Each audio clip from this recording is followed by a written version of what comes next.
European Union and Southeast Europe, a failure to protect borders? Moderated by Mr. Nedeljko Rudović, Director, PR and Communications, Trust Agency.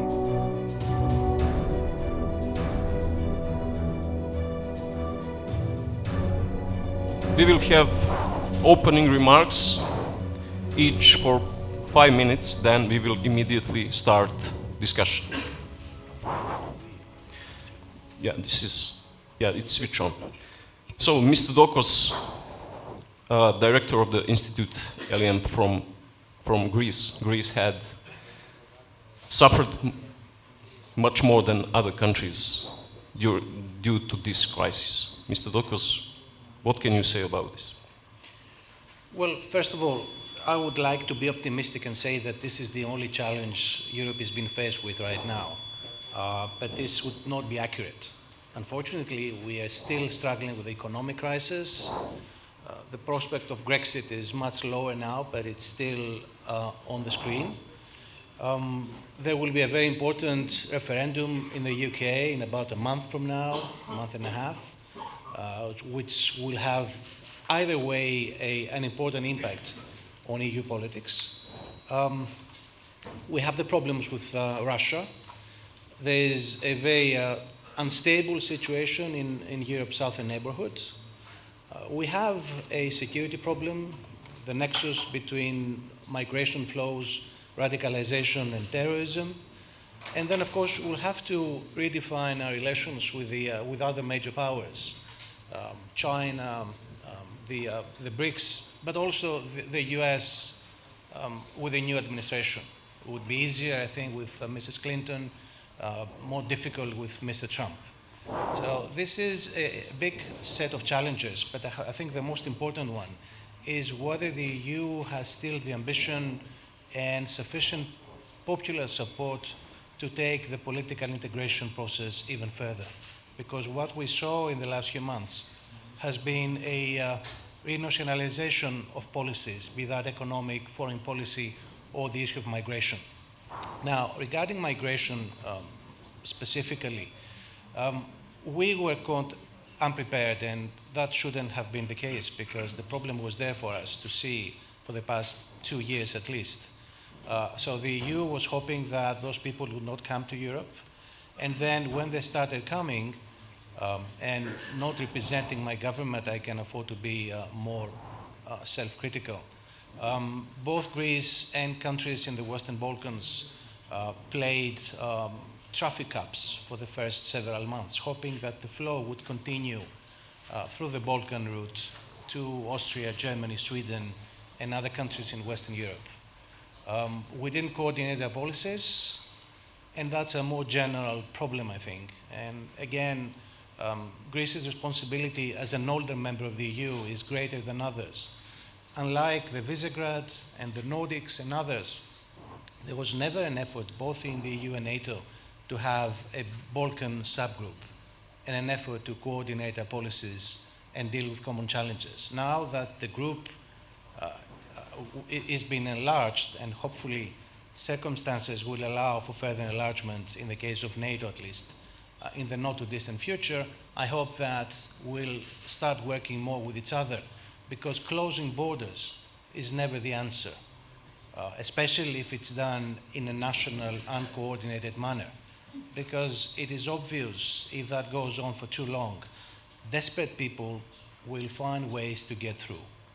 They will find different paths, different routes, and the financial rewards for traffickers are high enough to motivate them to find new ways to get migrants and refugees through closed borders to their eventual destinations.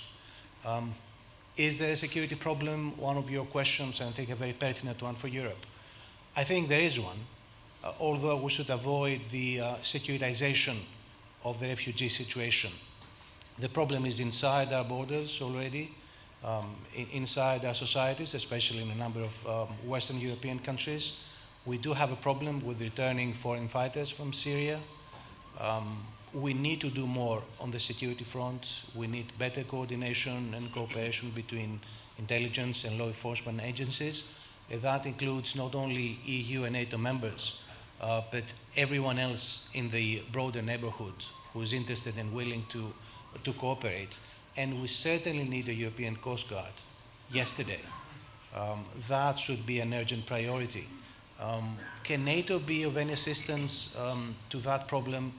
I think a limited assistance is probably, but not much, because NATO is not designed to deal with such kind of crisis. Perhaps it can be more useful in the Libya to Italy route, where the distances are longer, the ships are larger, and the interception is easier. But not in the Aegean. I think in the Aegean it was a political statement made by NATO, but in practical terms the contribution is limited. And perhaps one word about the EU-Turkey agreement. I would agree with many that this is far from perfect. There are many problems from a human rights perspective. Some claim that it gives Turkey too much influence on European politics. All this is true, but then one should answer the question, if one has to choose between a weak or problematic agreement and no agreement at all, what should be the choice? And it is obvious in my mind that this agreement has worked so far. Now, I don't expect it to work fully, but it's the situation, at least in Greece, is better than it was before the signature of the agreement. Now there are more things to do, more cooperation between both countries in the Balkans, but in the EU as well. But it's a first step which promises, if not to solve, at least to manage the problem. Last word, migration is with us to stay. Even if in some miraculous way there is a diplomatic solution to the Syria problem tomorrow morning, there are still many conflicts in our southern neighborhood. There is a lot of poverty and overpopulation, especially in Africa. Environmental problems, flooding of places like Bangladesh and other climate change problems will be with us for the next decades. So the number of people trying to get to Europe to build a better life will not decline in any significant way. And this, I think, will be a major challenge for the European Union. Just one short question. You said the closing borders is not the answer to this crisis. What is the answer? The answer is a division of labor. That has always been the answer inside the EU, forgotten by member states when convenient, and I'm not excluding anyone here.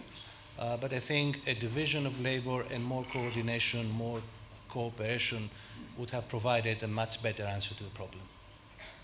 Okay, thank you, Mr. Fabrizio Luccioli, the president of the Italian Atlantic Committee and the Atlantic Treaty Association. We spoke before this panel, and Mr. Fabrizio told me that he would rather talk about the cause of such a crisis. This crisis is actually the consequence. What happened before? Mr. Fabrizio, please. Thank you very much. And let me say that I fully agree with our Greek colleague. And maybe because we are Mediterranean countries with some thousands of kilometers of shores that goes there, we have maybe a feeling that understand better than others what is going on there. And that is not something surprising, because all the things that we are experiencing today in terms of migration, refugees, and so on, was already on paper on official documents at the beginning of the year 2000 and even in the 90s. And it's the same today when we look for tomorrow. So my concern is that we are repeating the same mistakes that we made in the 90s. I will recall the Barcelona process and all the money that we were throwing with MEDA 1 and MEDA 2 into the Mediterranean. And I would like to recall the Arab Human Development Report of the year 2002, and then 2004, and 2006, and 2009, where the figures of what was going to happen was very clear and evident. And today, we know exactly what is going to happen the day after tomorrow. in terms of what is coming from the area of Sahel, Sub-Sahara, the climate change, the food security, scarcity of water, and so on. So Italy realized maybe before some other European countries that we were not anymore, if I can use a NATO jargon, a flank, but a front, and in the Mediterranean. And our Greek colleague was right when he was saying that closing the borders will not be the solution. You will not stop the flow of migration. You will only modify the flow of migration. It's like, I don't know, water, that it goes where it has less resistance. And so my concern as Italian is that you are in some way stopping the flows and the migration that are coming from Turkey to Greece. And we have already an average of 300, 800,000 people waiting in Libya to cross the Mediterranean in this very moment. And in the coming weeks, they will become more and more. So where is, in my opinion, the main problem that I don't see is going to be addressed in a comprehensive way from the last recent proposal a few hours ago coming from the European Union and other international organizations? All the solution that has been proposed are addressing only one small component of the problem. When we address the issue in the middle of the Mediterranean with a military fleet, this is not the solution. This is the failure of our strategy. We have to take into consideration that the migration issue has, in my very personal and only opinion, at least 4 main components. The first one are the root causes in the country of origin, and this needs a long-term and comprehensive strategy. At the same time, we can combine this with a short-term action in the country of transit. How these millions of people are moving from one place to another one. What the organized illegal organizations are doing in order to facilitate and to take the money and the smuggling from all these movement and flows of migration. How we can control the hub of these migration routes that we know very well. There are, if we look to the African continent, at least 2 converging towards Libya, arrows. You can see with specific hubs close to Mali instead to Niger and Nigeria. So we can act right now on that. And this is the second component. The third one is when they are crossing the Mediterranean or going to Greece through Turkey. But we already failed the first 2 stages. And here I'm not convinced that to have 5 or 7 military fleets in the Mediterranean are going to solve the issue. Again, you are going to modify the way in which they will arrive. They will arrive on our shore. And then is still neglected, unfortunately, the 4th main component, that is the integration policies. Because unfortunately Molenbeek, but years ago the Paris banlieue, and going to the year 2005, looked to London at terrorist attacks. I don't want to say that we were putting in place wrong integration policies. We are without any kind of integration policy in Europe. So we have to work on that. It was mentioned the European Union and agreement with Turkey, a very complex one, addressing only one specific component, but it's very important politically speaking. I will not enter now in the advantages, disadvantages of visa-free for 80 million Turkish people and so on, the complexity. But I think it's an important political agreement that gives time to us to work on also the other component. But it's up to us not to repeat the mistakes of the past. Thank you, Mr. Joly. We will continue later. We have with us today Mr. Zoran Milevski, Minister for Foreign Affairs of Republic of Macedonia, which had a lot of problems during this migrant crisis? Mr. Jurevski. Thank you very much. First, I would like to express appreciation for organizing this event and hosting us in beautiful Budva, where we feel very nice and comfortable. One small change, I'm Minister of Defense of Macedonia. I spent a lot of time working in the Ministry of Foreign Affairs.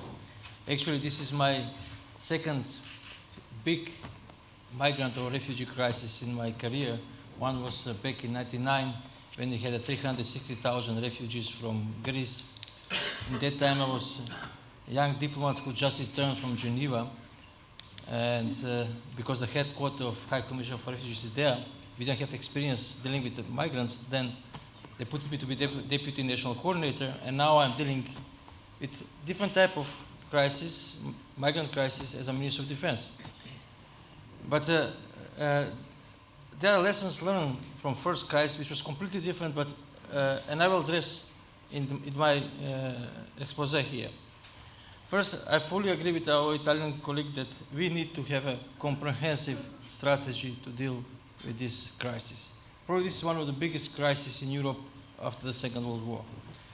When I say comprehensive strategy, it means that European Union member states should be involved, but also countries who are on the route should be involved, like Macedonia, Serbia. And we have to also have in mind Turkey, as well other immediate neighbors of Syria and Iraq, like Libya and Jordan. Lebanon and Jordan are also having huge burden. And what's very important also to work on a root cause that's what's going on in Syria and Iraq, because that's generating huge number of people living in those countries. It means that we need to have global approach. We need to have United States play important role in this solving this crisis, as well as Europe working jointly together. One thing what I would like to draw as a attention from the first crisis in which I worked in 1999, it was Kosovo crisis. Those from Kosovo who came to Macedonia and Albania, all of them went back to Kosovo when situation was solved there and when they had peace. Those who left for Europe or some other countries, they never went back to Kosovo. And what we are facing now, a lot of people with good skills for future development of Syria and Iraq are leaving their countries and contributing to the economies here in Europe. Some of them, of course, as refugees, they are burdened to the social systems, but some of them have potential to contribute to the economic growth in Europe. What is important? We need to work with immediate neighbors of Syria and Iraq to help them, because they are having a huge burden. Turkey has 2.5 million migrants. Lebanon has over 1.5 million. The same with Jordan. It's a burden to their societies, and if we create the conditions, if we help them to create better conditions for those migrants to stay there, the bigger chances for them to be close to their homes. Also, then we are facing the other challenge, what we discussed. What about those who are moving towards Europe? I would like to, and legally we have two different categories. One category are migrants, in which refugees are included. In those migrants also you have economic migrants.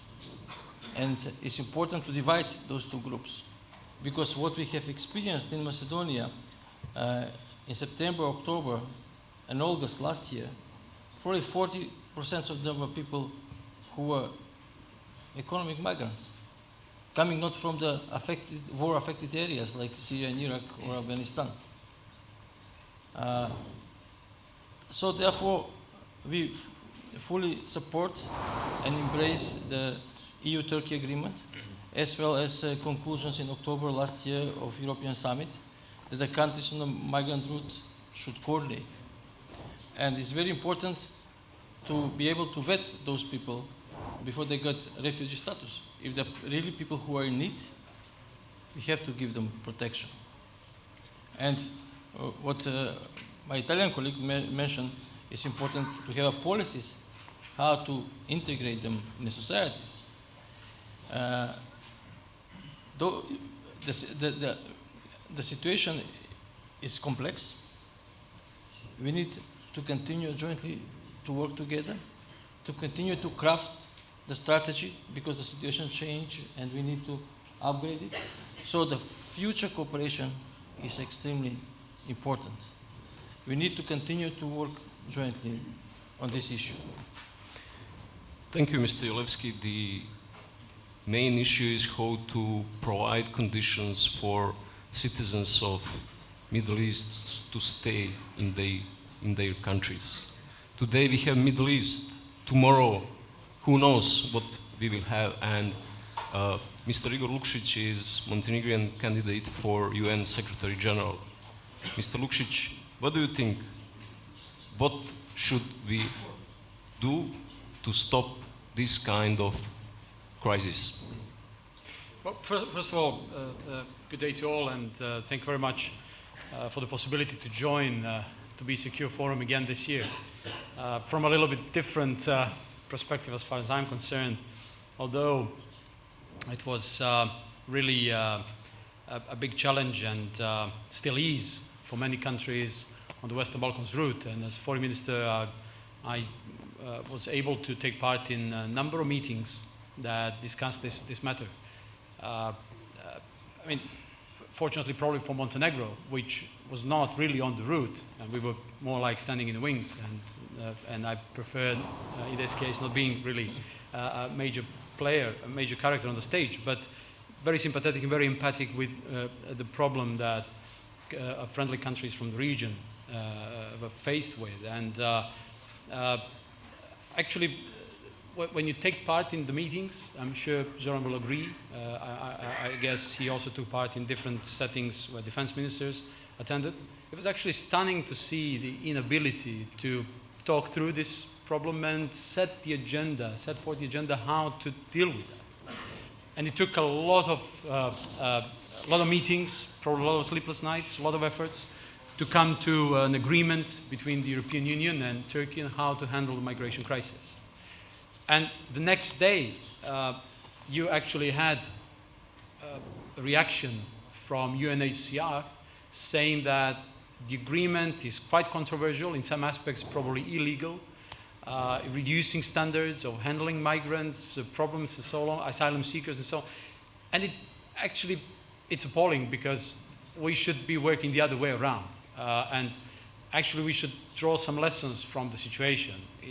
We all talk a lot about the need that international organizations cooperate. We all talk about the need that in the years to come we need to remake the system in a way that UN should be reaching out more towards regional organizations, European Union, OSCE, many others, in order actually exactly to avoid this sort of an embarrassing situation where you have much desired and after a lot of efforts crafted agreement, which is then seen as troublesome and controversial. But you also mentioned and rightly pointed out, today it's Middle East, but who knows where else the problem may occur. Actually, it's not only Middle East, but probably Middle East is most acute and we're most affected by the Middle East. But there is roughly on this day, around 65 million people who are on the move, which is the biggest number of migrants since the Second World War. It shows how huge the problem really is. And if we actually put aside the current very acute problem and reflect a little bit on migration as a phenomenon, it's been a historical phenomenon. Some of the countries, like United States, are actually, immigration countries that have actually reached, incredible successes with being immigration friendly. Also, look at Canada, Australia. So we need to understand that migration is not just now and never again. It's been a historical phenomenon, and actually. I've seen also research that suggests that actually there is like 200 million people worldwide who actually want to resettle for economic reasons. Basically, it's not only humanitarian or war-torn areas they want to flee. It's also economic reasons to resettle. And interestingly enough, if they're allowed, or if they were allowed, it would actually probably increase the world GDP. But the problem with GDP is it's only statistics, and which shows only one side of the story. It doesn't also talk about that talented, skilled people leaving a country, leave that country, without necessary skills. It makes polarization within the country even more difficult, economically speaking, and also income distribution is worldwide becomes terrible, and so on and so on. Terrible problem. So this is also a more broader aspect to migration crisis than only by looking at the current agreement, how to handle it, or how to propose better way to handle the problem, and so on. And I should agree with the approach to try to understand root causes of a problem. And root causes can be healed only with development. In the long run, if we are successful enough to push forward sustainable development agenda, if we turn all the efforts not to see people in humanitarian need only as someone who wants to, or expects a paycheck to take care of daily food needs and so on, but also if we put in a stronger accent on development aspect and so on, this is the only way to handle the problem in the long run. So we need to understand it is here actually to stay, and we need to understand the whole complexity. So international migration organizations, migrants organization, also figured out that in this Sustainable Development Agenda 2030, there's a cross-border targets that deal with migration in different aspects. So definitely we need to work out a more sustainable, towards the longer-term approach to this problem. Opening the panel, you rhetorically, I guess, pose the question of whether EU should consider closing borders and so on. EU must not close borders. And actually even the agreement between EU and Turkey is not about closing borders. It's about better handling the migrants problem, because for every migrant returned to Turkey, European Union is ready to take someone. So it's not about closing borders. And in the long run, Europeans' productivity is unsustainable unless there is more people coming to help keep productivity level in this part of the world, which is still producing the biggest chunk of GDP, like 30%, but still going to go down if we are altogether unproductive. Thank you, Mr. Lukšić. We are talking about sustainable development for whole world, and we are talking about some, bright future, but I suspect that will be sustainable, having in mind the history over the globe. So today, we cannot solve that issue now, but we can discuss about the response of the EU and Southeast Europe. So the one of the main questions here is, are you members ready for security challenges? This crisis, this migrant crisis, shown that EU is not ready, and for EU it's very tough to find adequate response to that. We saw that this disorganization and that some kind of policy confusion among EU members, and particularly we must have in mind the future of Southeast Europe countries, EU and NATO experts. Thank you all for your opening remarks. We will now open discussion, and please present yourself before asking question. Sir.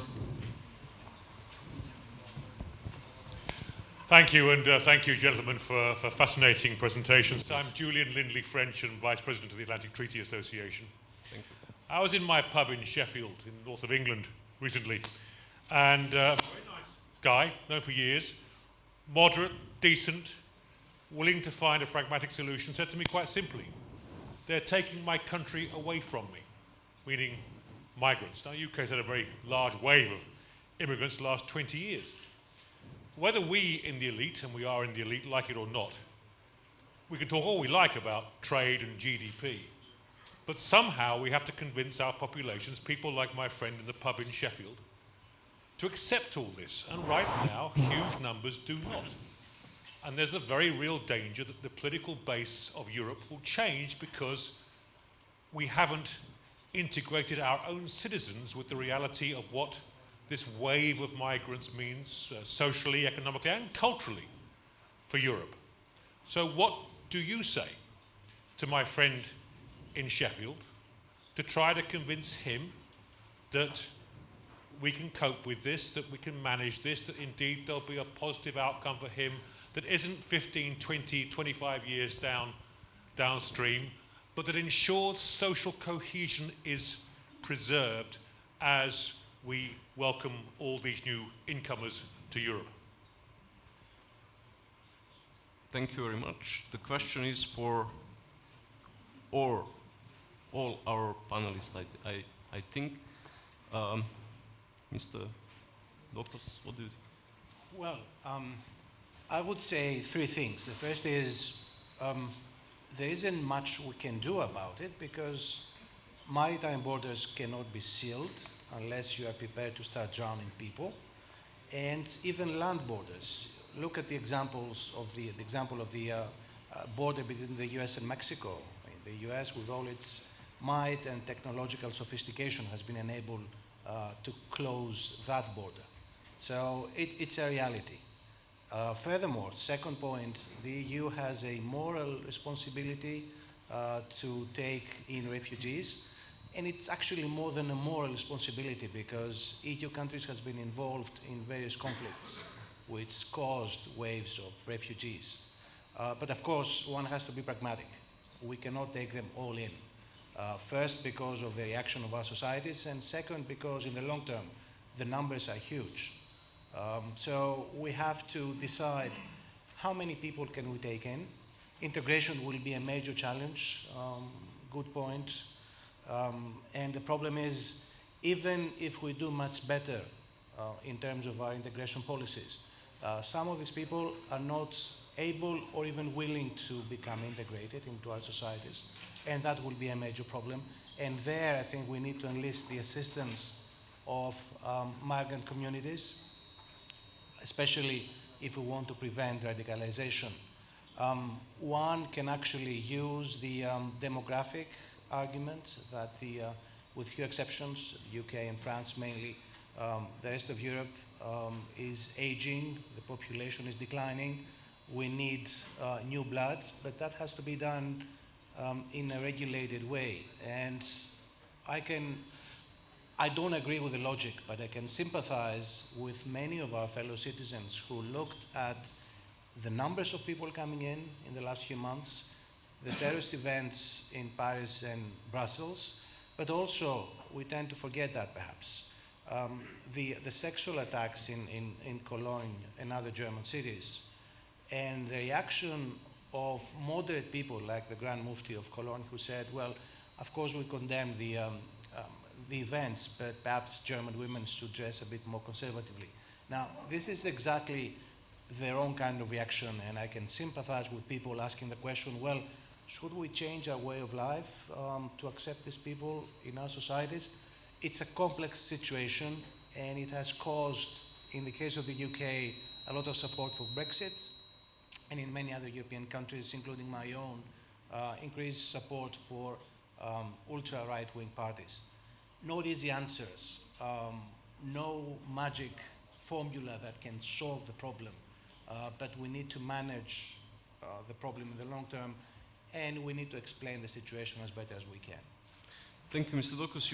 You said, you asked, actually, should we change our way of life to accept migrants and to preserve, you know, the normal life? Yeah. I meant so we shouldn't. What you meant? I meant that we shouldn't. We shouldn't. Okay, yeah, that's actually my question. I would like to ask Mr. Lucioli. The migrant crisis caused the political instability in Europe. We saw that right-wing parties strengthened especially in last year. For example, we saw the results of the elections, presidential elections in Austria a few weeks ago, and right-wing and nationalist parties is strengthening in Europe. How do you comment that? What do you think about that? Is this going to last, or is this going will we have national parties strengthening more, or not? Again, for me, it's not a new problem. I remember that in 1991, when the first flow of refugee from Albania was arriving in Italy, Italy declared the emergency status. And okay, this was also in order to resort more easier to the possibility to adopt some measures for the prefect in the local level to act more quickly. But this is something that anyway is going to have a social impact, and you need to prepare, and you need to regulate the immigration, as it has been said by our colleague. But now the problem is more complex and more relevant, because for many aspects it's a problem of national security also. And we have also to pay attention when we are dividing all the time the good and the bad ones, the economic migrants and the refugees, because take into consideration that also the economic migration is taking place because of the instability or the unemployment and development of a specific region that is a breeding ground for terrorism, for other kind of issues with which we have to deal the day after tomorrow. So anyway, it's true that the two kinds of migrants are different, but the problems are more or less the same. One is coming before instead of others. Of course, if you take the analysis of the UN High Commissioner of Refugee, we can see that the 50% today of refugees are coming because of Syria, and we know which kind of root causes are there, and we can act on that. But for the others, we need, it has been said, a global approach. For instance, on Africa, I haven't seen in the public debates speaking on how to deal with China, that is a relevant actor that can make the difference in the continent for the economic development and so on. And again, I would like to underline this. We are repeating the same mistakes that we made at least at the beginning of the year 2000. We know I was impressed by a recent analysis of McKinsey on the urban development from now to the year 2025. If you go there are some maps in which you can see in a second category. What impressed me was the towns that are going to have the greater urban development with the youth, with the growth of the youth. If you take this map and you overlap the map with the map of the instability, conflicts, and crisis, these towns are exactly overlapping with this situation. What it means, that we know today that in few years we will have a new generation of young people seeking for jobs, for sustaining their families, and that they will be unemployed in areas of conflicts, instabilities, and so this is a breeding ground for all what we know. in the best case, migration. But this was exactly the same. I was mentioning the Arab Human Development Report of the year 2002. It was clearly stated, it was a report released by the United Nations Development Program, and taking into consideration the 22 countries belonging to the Arab League. It was clearly stated in 2002 that 180 million of people was going to become today 450. And the 60% of them were under the 25th years of age. And again, the 60% of these people interviewed was saying in the year 2002 that they were looking to migrate. So we know for sure today that in few years, more or less 5, 6, 7 years, we are going to have a climate change that will increase the temperature in some areas of 1.5, that means 13, 15% of scarcity of water in Morocco, in Lebanon, and in countries where in most cases the borders are made by rivers and waters that are shared. So are all potential causes of conflicts on which we can act today, and we can address this issue, but I see that we are discussing since 2 years in the European Union regarding the agreement on how to relocate 100,000 refugees. And from Italy and Greece, I suppose that have been relocated less than 20 in Germany. And these are the success and the achievement that we got from these agreements. So the proposal that was submitted yesterday, the day before yesterday, from the EU Commission regarding the reforms of Dublin and the Schengen visa-free and so on, but the reform of Dublin will take maybe other 2 years to be negotiated by the EU countries. So I'm not so optimistic. But you are not afraid of political instability in Europe, if I understood that. It's not a problem to be afraid. It's how to manage this, how you are communicating this, because people understand very clearly what is going on. The problem is how the politicians are able to handle in a serious manner these kind of issues, addressing this to the public opinion. And because if we explain very clearly, if we address, I don't want to say again the root causes, because if we address some of the issues also in the Mediterranean, as I say, we need also short-term action, not only a long-term strategy. And we explain that this will provide the stability on that areas, and that will stop these flows. People will understand this. But if we are all the time reacting and not taking action with vision and strategy, that's the problem. What we lack in Europe today, and unfortunately not only Europe maybe, is a vision, leadership, statements. And we need this kind of leadership and to put them together, maybe with this global approach that I was mentioning, that has been mentioned before. Okay, thank you, Mr. Luccioli. We had a question from the third row, Mrs. Zanelli. Thank you. Thank you to all panelists. Valbona Zanelli from the Marshall Center. The crisis, the current refugee and irregular migration crisis in Europe has taken years to boiling and get into the surface. But the title of panel is regarding the migration crisis in Southeast Europe. So Southeast Europe is not just a transit route for the migrants, irregular migrants, but it's also source region.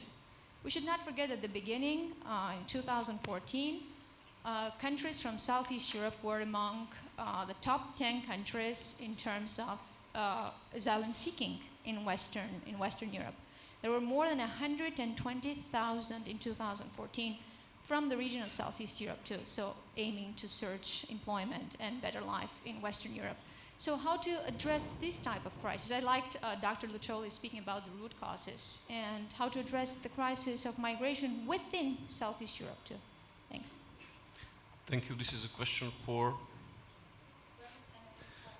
maybe. Yeah, later. Yeah, Mr. Yolevsky, I think you can. Okay, I will answer to that question, but also I will answer to the first question, if you allow me, to both of them. Yeah. I completely agree with my Italian friend that we need to prepare strategies in advance how to deal with the issues. Why some citizens in Europe got scared towards the end of last year and now this year? We knew that we have more than 2.5 million refugees in Turkey for a number of years. And we didn't work with Turkey, we didn't prepare ourselves how to deal with that situation.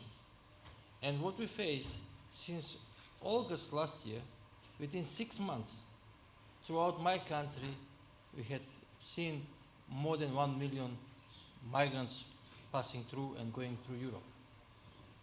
And those people, I will tell you, I was often to the border. In the beginning, when I went there, it was middle of August. Profile of the migrant, 80% male, below 40, very good physical shape, most of them well educated. Later on, we saw some children like that one coming through Macedonia, going to Europe. And they were very dedicated and they knew where they want to go. They didn't want to go neither to Macedonia or to Serbia or to Croatia or Slovenia. They wanted to go north to Germany, Sweden, and so on. So we faced those situations like in UK, those people seeing a huge inflow of the migrants in a very short period. And they were scared because they thought the governments are not able to control it, to manage it. So it shows that we have to be prepared how to deal with that crisis. On the second question, thank you very much. It's a very important question. It shows that the answer will be relatively short, but it's important that the Western Balkans is fully integrated in Euro-Atlantic structures. The more advanced the process of integration, the more prospects for integration of the countries of Southeastern Europe, the more people will see that they can find their future, their well-being, their prosperity within those countries. And we work hard to enhance economic development, to strengthen the educational systems, to strengthen the social welfare in the country, to bring stability in the political system, the rule of law, and so on and so forth. We need to do first our homework for ourselves, because those reforms are first best for our societies.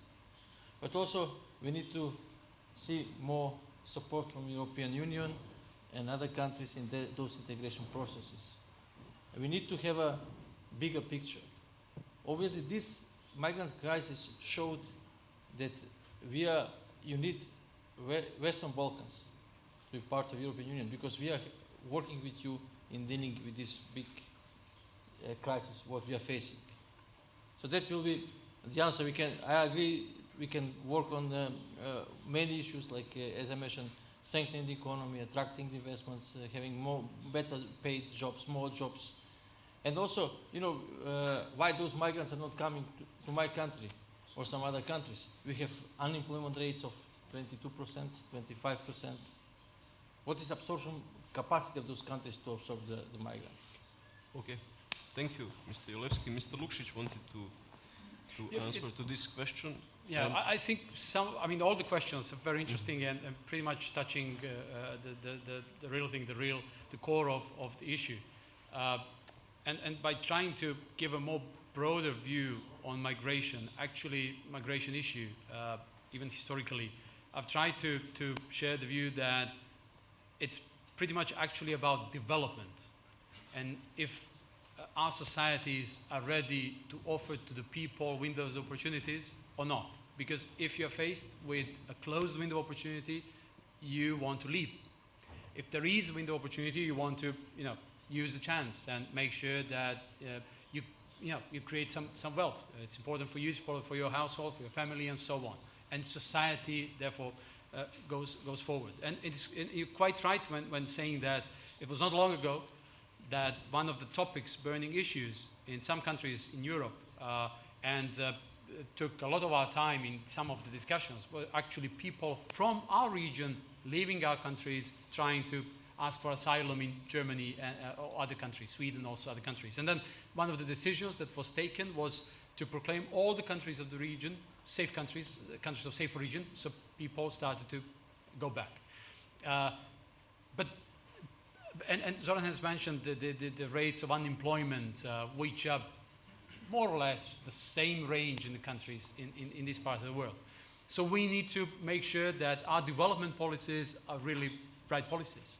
I really believe it should be a combination of rule of law, economic freedom, and also sustainability using your resources. That is sort of a triangle we need to employ in order to make sure that in the long run we are able to tackle this issue in a functional way. Look at Montenegro. It's been historically a country people have been leaving, either to the United States or Argentina in the turn of the century, or other countries in Europe. Right now, actually, we're in a little bit strange situation where Montenegro receives labor force from the region in a number of areas, number of industries. But it doesn't mean that the urge of many other young people has gone. Actually, it stays, and they ponder their future. So I believe that the only and true answer and sustainable answer is in development, and that is why it will be very hard for Sheffield blue collar to understand that migration is necessary even for his hometown or his home country. And probably if you approach that blue collar in a political way, you will have to lie this way or the other. Because after a while, whatever you say will to some extent prove wrong unless you try to offer an approach which is, globalization will go on. It cannot, I think, be curbed. I think actually that one of the reasons, or one of the root causes, the important root causes for some of the crises are actually the resistance to globalization. And the world will have to face it this way or the other. And it's started to face it, and last year was tremendous in setting forth incredibly important agenda in different areas, Agenda 2030 and so on, which actually stands in sharp contrast with what we were discussing. 65 million people on the move, or our country is pretty much affected, or the rise of political far-right parties in many countries in Europe. You mentioned Austria, but there's also Alternative für Deutschland in Germany. There's also Scandinavian countries, also Eastern European countries. There's also the recent Dutch referendum that rejected the free trade deal with Ukraine. So there's a number of pieces in the puzzle which actually we need to absorb and understand. That's why it's so hard. And of course, nobody will solve this just overnight. It will take time. But the point is to understand the course of action we need to take. Thank you, Mr. Lukšić. You mentioned the long-term solution, and which requests special panel just for that. So it is a very complex issue, and I hope we will have opportunity to discuss about that. We have 2 questions, and please, we are 2 o'clock. We should be on the lunch, but I think we agree that we can have another 10 or 15 minutes. So please be brief, and we will work until 2:15. Okay? Please, sir. And okay, after is yours. Thank you. I'm M.K. Gupta. I'm from Bosnia-Herzegovina. And as you can all see, I'm also a migrant. But I was not an economic migrant. I was a love-struck migrant. I will just, it's not a question. I'll just throw 1 or 2 thoughts at you at the August panel. And if I can elicit a response, I'll be mighty grateful.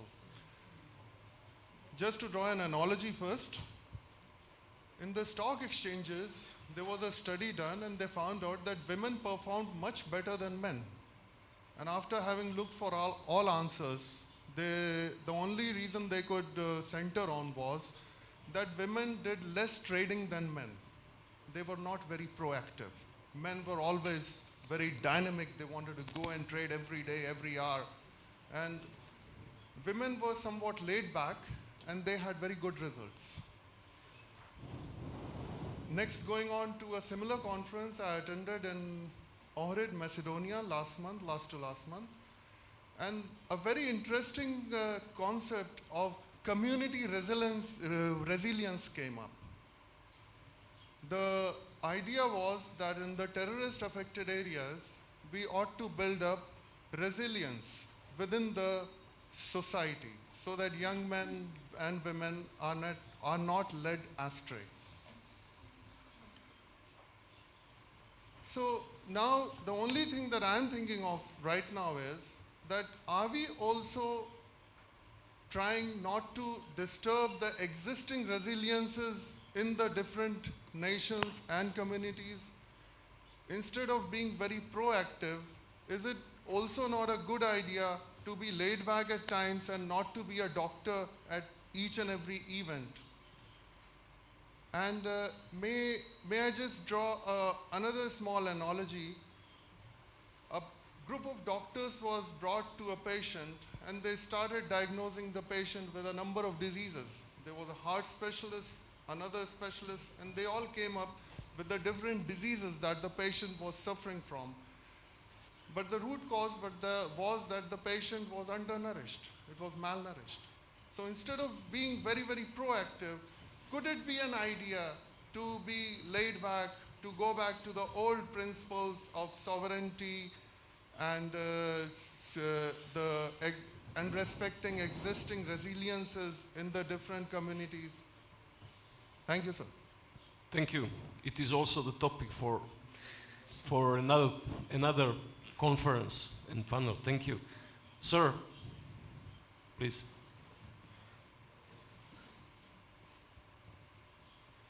Thank you. My name is Uri, and I'm from the International Institute for Counterterrorism in Israel. And I have also a few remarks. First of all, I think that I cannot agree that we cannot close technically the borders. I think that borders can be closed if decision will be made. So in Israel, for instance, we had the same problem with the border with Egypt. There is a fence nowadays in this border and nobody's coming in. This is first remark. Second thing, there was here a bit of negotiation about if we need to change ourselves. Should not be the right question if our guests don't have to adopt our values. They are coming here. They are guests here. They should adopt our values, in my point of view. And the last remark, I think that the main problem with the immigration is not today. It will be the second generation. The problem that we can see now in France and in Belgium is not coming from the immigrants, it's coming from their children. The second generation that don't have any kind of identity, not the original one and not the European one. And this is something that, in my point of view, we need to deal with. Thank you very much. Thank you. We don't have any new questions as I can see, yeah? Okay, yeah? Sir? This is the last one. Milan Markovic from CGS, Center for Globalization Study. I have one question for all the panelists. We have a tremendous flow of migrants in the past years. Within them, we could have, and I'm sure we have, Trojan horses full of terrorists. If so, how and who will stop them? Thank you very much. Thank you very much. We can. We haven't got the question. How? How we If can stop so- them? Yeah. Yeah. If so, How we can how stop to stop them? terrorists among the Migrants. migrants. Yeah. Thank you. Thank you. So we have actually one question, and that is the last one, and we have 2 minutes for all panelists, if you agree. After we will wrap up this panel. Thank you. Mr. Dokos, please. Well, my first comment is, yes, you can seal the borders, but only if you are prepared to use force. If this is the basis of the discussion, then we can have an interesting debate. Second point, I would certainly agree that the guests should adopt our values. We can show as much flexibility as possible, but there is obviously a limit to that. Third point about stopping terrorists among refugees and migrants. Well, experience shows that most of the perpetrators in Charlie Hebdo, in Bataclan, and then in Brussels were locals, were EU citizens, and it goes back to the second generation that our colleague from Israel mentioned.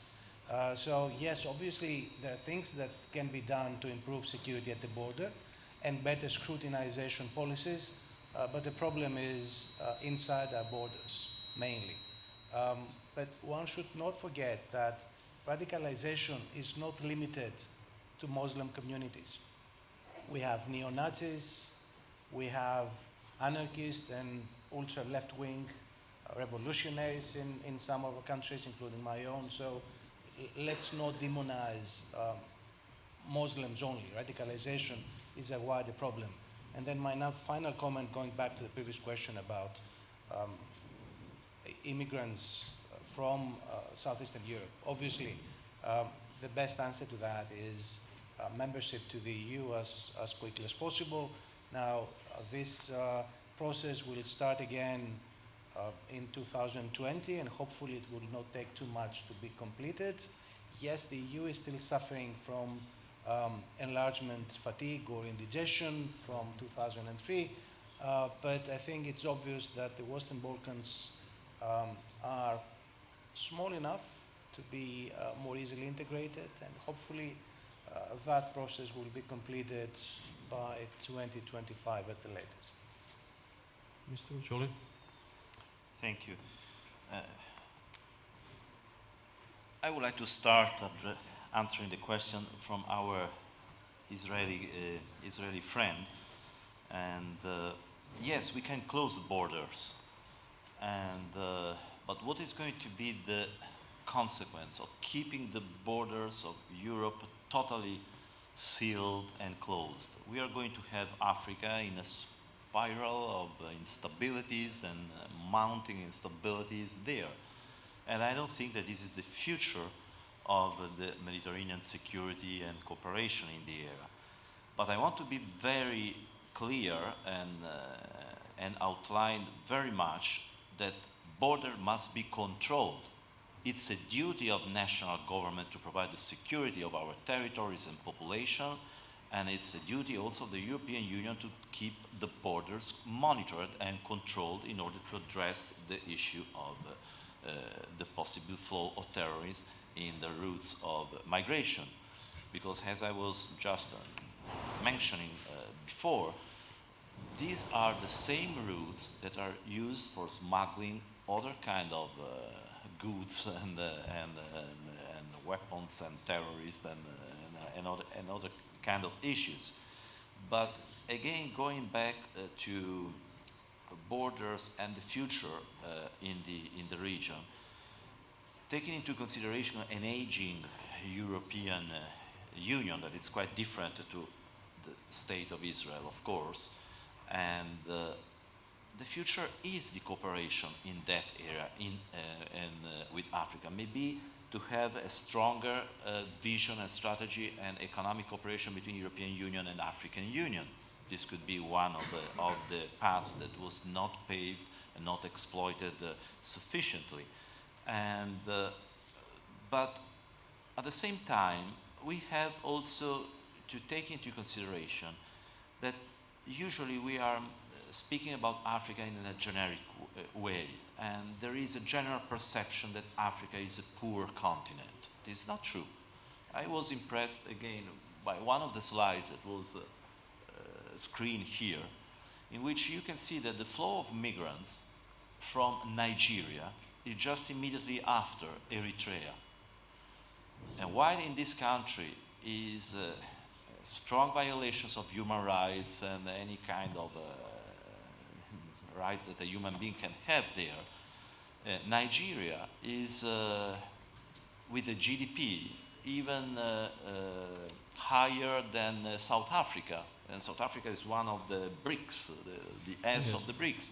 In 2015 was 6%, and increasing now it's 3%.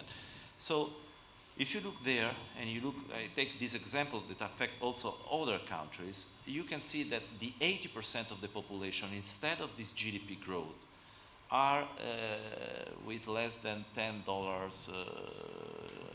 per month and so with a very in conditions that means that you need to solve the inequality of the economy in these countries. So it's not only a problem to sell and to put money and to pull money in the region. It's the way in which we are dealing with that region. But maybe the future is in a strong cooperation, because with the financial crisis of Europe, with an aging Europe, it's there that we can find the future for our societies. Mr. Yolevski and Mr. Lukšić, I would ask you also with your final remarks just to tell us today what do you think is this crisis or this kind of crisis, would it be a reason for EU to accelerate the accession process of Southeast European countries, or maybe to slow down? I believe that this crisis showed that we are partners of the European Union, that we can contribute to the policies of European Union, because the countries from the region who are not in the EU have worked hard in helping the European Union to solve this huge migrant crisis. Also, it was very important, I will mention, since I'm Minister of Defense, we are contributing to NATO missions. We have our soldiers with resolute support in Afghanistan and in the other missions. So there is a lot of reasons why European Union should, as soon as possible, integrate the countries from the region into EU. Regarding the possible theories among the migrants, probably 99.99% of them are genuine, real migrants. But some of them are bad, among them, very few are bad people. And we, as a countries, we should cooperate among ourselves. We should exchange the intelligence among ourselves in order to keep that issue solved, because that's a threat to the security of all of us. Yes, there is also some domestic people who are involved in those terrorist activities. And we have to admit that in Europe, we are not very good in integrating people coming in our societies. So therefore, we are facing the second generation who are involved in some terrorist acts. The United States is much better. We need to also work with our societies how to be able to integrate newcomers. Thank you. Mr. Lukšić. Well, I'll touch upon some of the questions and then end with your question. This concept of sovereignty, and I think related to Westphalian concept of sovereign states, which has been in place for 3.5 centuries, is going to stay on, and for sure in coming decades. But also there is ever growing need for countries to cooperate internationally. And it's not only migrants' crisis that is most visible right now, but it was not long ago we needed international cooperation to prevent pandemics, Ebola. There might be a new one in years to come, who knows? Other humanitarian disasters and so on. So, migrants' crisis definitely need to be taken in a broader way. Of course, one cannot but also talk about, counterterrorism. Also, people are worried, for their daily safety and so on and so on. It is all intermixed, and it's not easy to, neither discuss, not come to a sustainable solution. When we talk about this region and the perspectives for this region, I believe that European integration process should be seen as ever more relevant for both EU and the countries in the region. One of the reasons why we formatted this Western Balkans 6 was actually to work to accelerate European integration process by making countries in this region speak with one voice on rule of law, on connectivity, on reducing trade barriers and so on, actually to reinforce European integration process. But I'm sure also that if polled, and they are polled, but probably most of the public right now in the European Union countries are against further enlargement. We need to overcome that as well.